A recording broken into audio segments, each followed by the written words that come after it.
Good morning, everyone. Happy Monday to you. Thanks for starting off a brand new week with us here on Up with KREM. I'm Tim Pham. We also want to welcome you in if you're watching us on KREM 2 Plus this morning. We're starting things off on this Monday with a look at your weather forecast because the Thanksgiving week is upon us, Thomas, and a lot of people will be traveling and making plans. And it looks like it's actually going to be a good week for some travel. It shouldn't be, at least not too bad, because any kind of rain or light snow showers, nothing severe. In fact, in terms of the snowfall, not expecting anything to accumulate at the lower elevations. Obviously, the mountains might be a different story, but that should come as no surprise. But let's dive in on Doppler radar for this morning, because there is already some light rain and snow that is falling across the region. For Spokane, it's been mostly rainfall, but check out Coeur d'Alene. I think it's a couple degrees cooler, and there could be some very wet snowflakes. But since temperatures are at 34 degrees, none of that snow should be sticking, if it is even snowing in the first place. Here's a live look at the traffic impact this morning at I-90 and Arthur, where you could see traffic is moving smoothly here at the 6 o'clock hour. On Up with KREM, we do bring you weather and traffic together every 30 minutes. We'll let you know what it looks like before you head out the door. Happening today, Washington Governor Jay Insley is set to discuss what he is calling dangerous overcrowding at the state's juvenile rehabilitation centers. The governor will join lawmakers at a Western Washington juvenile rehabilitation facility in Chehalis.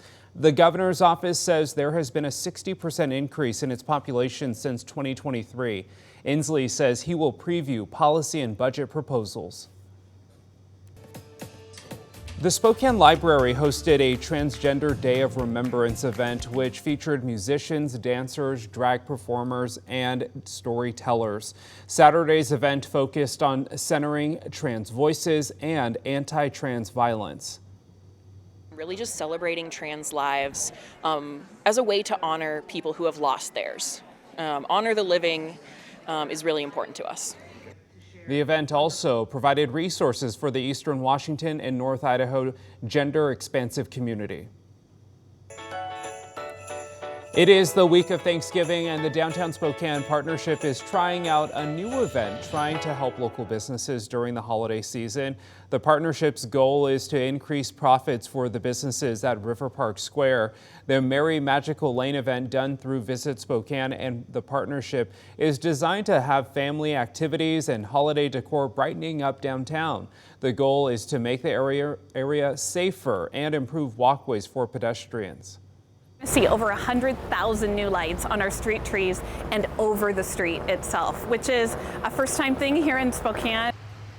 You can find Merry and Magical Lane at 110 North Post Street. This is located in the pedestrian alley between Post and Lincoln behind the Red Robin in downtown Spokane.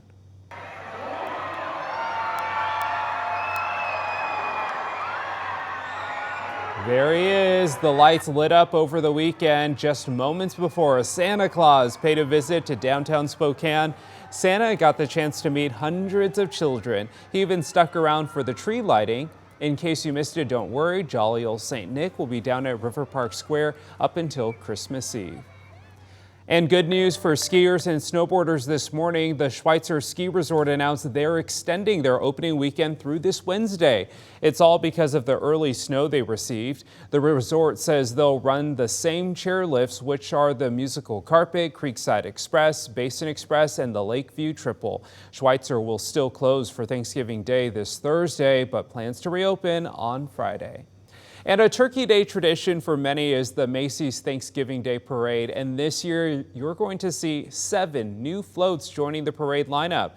The float includes the Candy Cosmos float by Haribo, Dora's Fantastical Rainforest by Nickelodeon, a Disney Cruise Line float, a Pasta Night by Rayo's Homemade, Go Bowling Strikes Again float, and a float featuring the popular Netflix series Wednesday. Look at that. One of the most anticipated, though, is the Bronx Zoo's Wondrous World of Wildlife.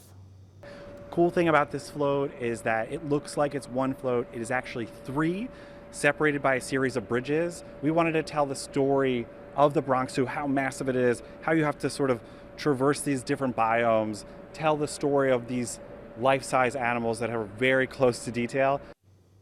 Wow. Finishing touches are being added to the floats at Macy's Parade Studio in New Jersey before they make their big debut in the parade this Thursday. Can't wait to see them. And then in your wake-up call question of the morning today, we want to know, what is your favorite part of the Thanksgiving Day parade? Is it the floats, or maybe it's some of the performances? Someone said my niece was selected 3 years ago to be in the parade. Wow, that's pretty cool. Also, there's marching bands, Broadway shows, and it looks like finishing that statement 3 years ago, she was in the parade, it said, and yeah, pretty awesome. It was the McDonald's band. Pretty cool. Let us know your favorite part of the Macy's Day Parade. You can text us at 509-448-2000. Native American Heritage Month is coming to an end, but this weekend, the Coeur d'Alene Casino Resort Hotel continue their celebrations. KREM 2's Regan Gallo gives us a look at the festivities. From storytelling to traditional dancing, the Coeur d'Alene Casino kicked off their Winter Blessings event. People, we are all people of the land.